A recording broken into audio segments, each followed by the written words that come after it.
In the next 12 months, in all the disputes about the return of the second AIF, Churchill hardly ever lost an opportunity for a dig or even a sneer at Australia's alleged turning to the United States. The madness of the attempt to divert the 7th Division to Rangoon, which I deal with in a very angry chapter, 2 days after the fall of Singapore, began with Churchill's telling Curtin this in a cable: "Your greatest support in this hour of peril must be drawn from the United States. They alone can bring into Australia the necessary troops and air forces, and they appear ready to do so. As you know, the President attaches supreme importance to keeping open the connection with China, without which his bombing offensive against Japan cannot be started, and also the most grievous results may follow in Asia if China is cut off from all Allied help." And this was to be the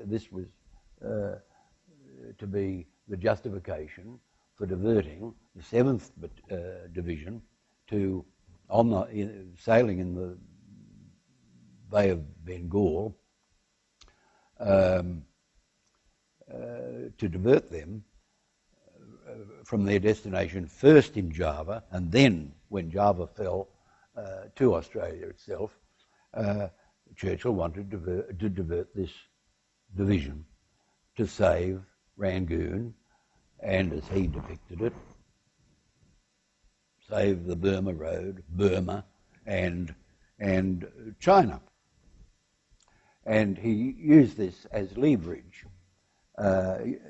But otherwise, Churchill was quite uninterested in China, and except for Roosevelt's great interest in China, and Roosevelt's view that China was essential to the war against Japan, but only to please Roosevelt did Churchill adopt this attitude that Burma was the key to China, and therefore it had to be saved. So I argue that the turning to the United States was a much more gradual and reluctant even process than we now recognise. I was struck, for instance, by Curtin's commitment to restoring the empire after the war. Recovering our lost property were Curtin's words. In London in 1944, Curtin said that Australians regard themselves as the trustee for the British way of life in the South Pacific. And he said that just because Australia was located within an American sphere of responsibility for the purpose of the war, that did not involve any reallocation of relationships. And then he said, Australia is a British people, Australia is a British land, and 7 million Australians are 7 million Britishers. Now this is Curtin speaking, not Menzies. And this to me was quite a revelation, because it does show that the idea of some sudden, abrupt turning to the United States after the fall of Singapore, and because of the fall of Singapore, is not is just not historically correct. The attachment and the association with the empire and with Britain was not shattered at Singapore by any means. It may be that the British Empire in Asia never recovered and could never recover from the blow dealt at Singapore, but it was not the death blow to Australian-British relations and our sense of being part of the British Empire that it's sometimes depicted. And in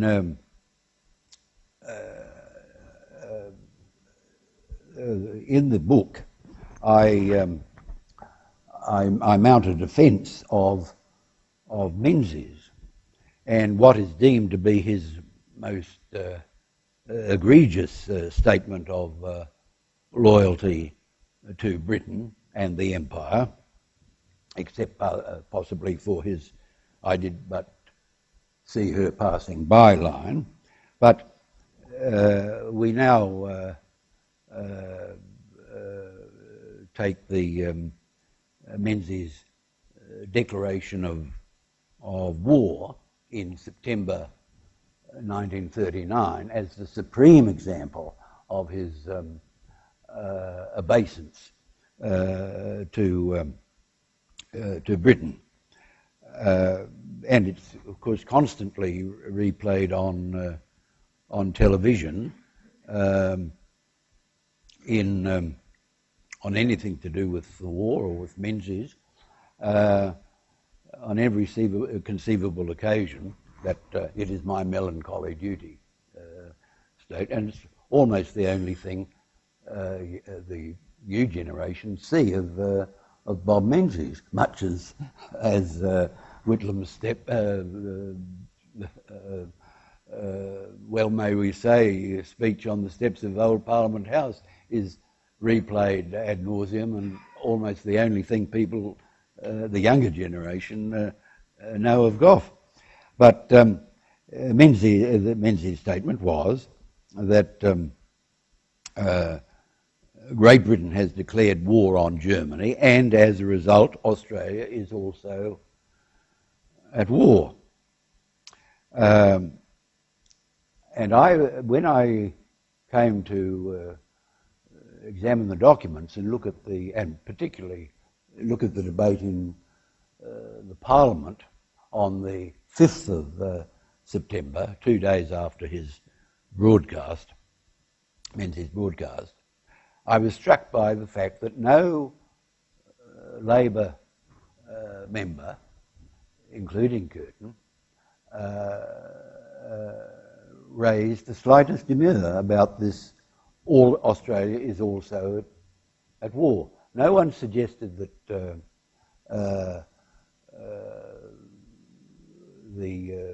it was a false legal concept. No one suggested that that under the Statute of Westminster, which we had not yet ratified, we were empowered to make our own declarations. No one suggested that we should do what Canada was doing and make the declaration through a resolution of the Parliament. And no one suggested that the Menzies was at fault in any way by making this assertion. And it struck me that the reason, and this included speakers, it was a very fine debate on the principles involved in the declaration of war against Hitler. But no one, even Eddie Ward or Maurice Blackburn, who was a pacifist, suggested that Menzies had said anything other than what he should have said. And of course it became clear to me that however we now see the word Australia is also at war, the fact is that in 1939 Australians could unite around their loyalty to Britain much more readily than around any presumed hostility to Hitler.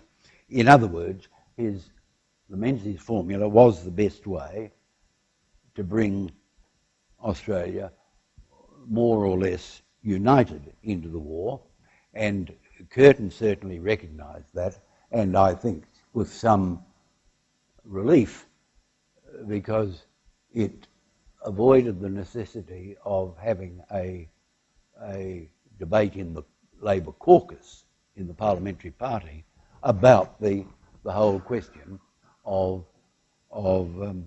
going to war.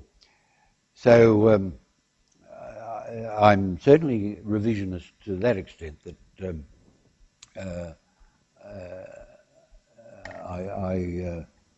I recognise that the merits of the manner in which Menzies chose to declare war in September 1939. And then going on, it was not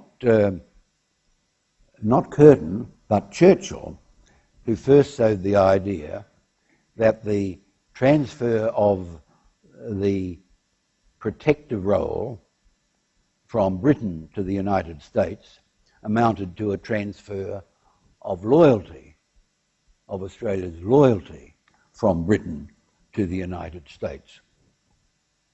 Churchill resented ANZUS when he was Prime Minister for the second time after 1951. He resented ANZUS and wanted Britain. He resented ANZUS because Britain was excluded from it. And he saw it as the consummation of the transfer of not just of Australian an exchange, a great change in Australia's defence thinking, but a transfer of loyalty from Britain to the United States. And Menzies in London in 1953 protested that it was nothing of the sort, and Menzies resisted the notion that it involved a transfer of loyalties until, of course, he saw the advantage, the political advantages of making the alliance a loyalty issue rather than a defence issue, and certainly by the 1960s, that temptation to make it a loyalty issue rather than a defence issue became irresistible to Menzies and his successors. And of course, paradoxically, the Labor Party's counterclaims to be the founder of the true founder of the American alliance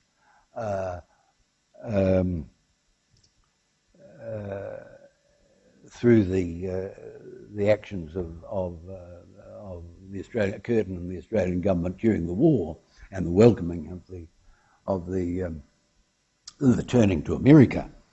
But this claim by the Labor Party, which of course I've refurbished myself over the years, but this counterclaim meant, for instance, that opposition to the war in Vietnam had to be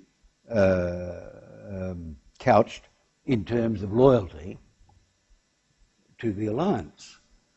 The defence arguments were very thin indeed, hardly going beyond Menzies' great phrase, the downward thrust part of the war in Vietnam was part of the downward thrust of China between the Indian and Pacific Oceans. But the defence implications of the war in Vietnam were in Australia hardly covered at all. It was dealt with in terms of loyalty, just of course, as 60 years previously, opposition to the Boer War and Australia's participation in the Boer War had to be couched in terms of loyalty to the empire. That is, you couldn't oppose these wars without at the same time affirming resoundingly your loyalty to the imperial protector. And I mentioned the war, and of course ultimately in the case of Iraq it was much the same. Loyalty to the issue became not a defence issue at all, but loyalty not even to the alliance, but to whichever administration was in power at the time, and of course that attitude reached its extreme expression when John Howard publicly congratulated George Bush not on his re-election as president in 2004, which you might say was appropriate, but on the Republican victory in the midterm congressional elections in 2002, and then of course his comments on Barack Obama during the nomination processes in 2008. But what I'm suggesting is that this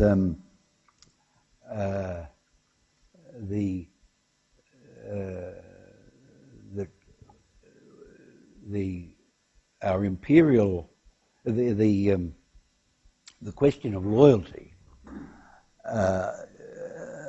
and vis-a-vis these alliances really gets in the way of the rational consideration of defence and foreign policy issues. And I think it is possible, and I do attempt it, to trace that idea back to Churchill, because it was Churchill who first suggested that that the transfer of a defence association to the United States also meant a transfer of loyalties. And in these thoughts about loyalty to great allies and the idea of a debt of loyalty to great allies lies what I would like to think will be the real contribution of this book, because it is avowedly a story of empire, but it describes a world completely different from today's, not least in its assumptions of white supremacy, which permeate the whole period.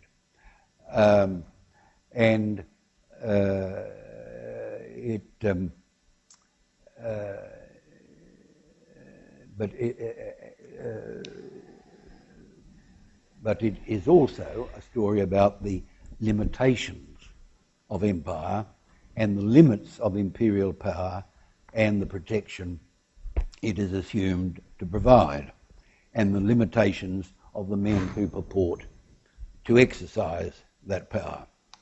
Now, Churchill and Britain did accept that they had obligations to Australia beyond the formal connections and institutions of empire. The Britain, and Churchill personally, did have an emotional attachment to as he described it again and again, to the kith and kin. And there were,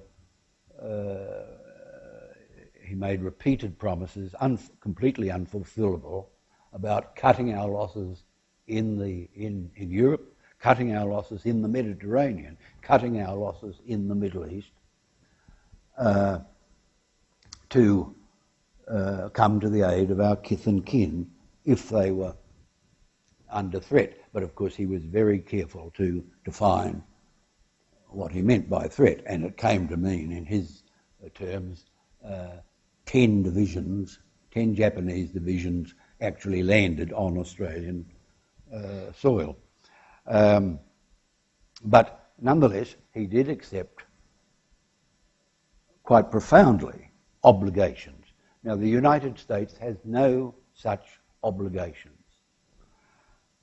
ANZUS does not provide the sort of obligations that that were accepted by Britain in her imperial and indeed foundational role in the history of Australia. It was always too glib to say that Australia passed from the protection of one empire to the protection of another, although I have myself used this glib phrase. But I've come to see that such thinking, just thinking of it in terms of one empire, transfer from one empire to another, really inhibits the development of Australian self-reliance. The election of President Obama shows spectacularly and hopefully how much the world and the United States itself, above all the United States itself, has changed from the world of this book, this imperial book. But the world, how much the world has changed, and the world, that world, which I deeply believe Churchill saved from the criminality of Hitler and Nazism. But I think if there is not a lesson, but a general thought to carry away from this book, it is that in the final analysis, Australia's part in that titanic struggle shows that to be effective and honourable, looking to others first requires looking to ourselves. So, in the end, this story of empire is, I hope, a text about the need for greater self-reliance. But it's interesting that in what we call the history wars going on, which involve certain key aspects like the meaning of Gallipoli and the whether Australia was under serious and genuine threat of an invasion in 1942. It's interesting that Churchill should have a central place in these history wars that are going on in Australia in 2009.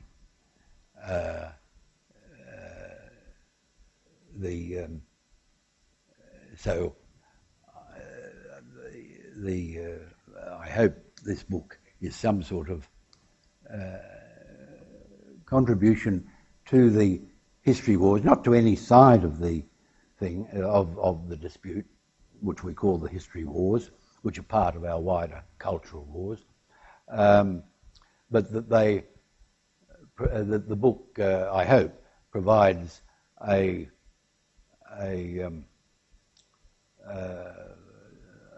great deal of new information, or newly interpreted, or freshly looked at, which will provide us with a better informed debate on such matters as the meaning of Gallipoli and the nature of our contribution to the defeat of tremendously wicked forces in the 1940s,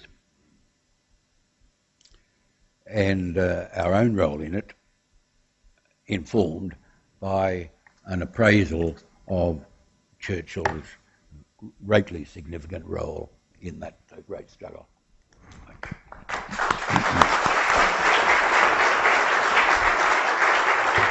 On this water there,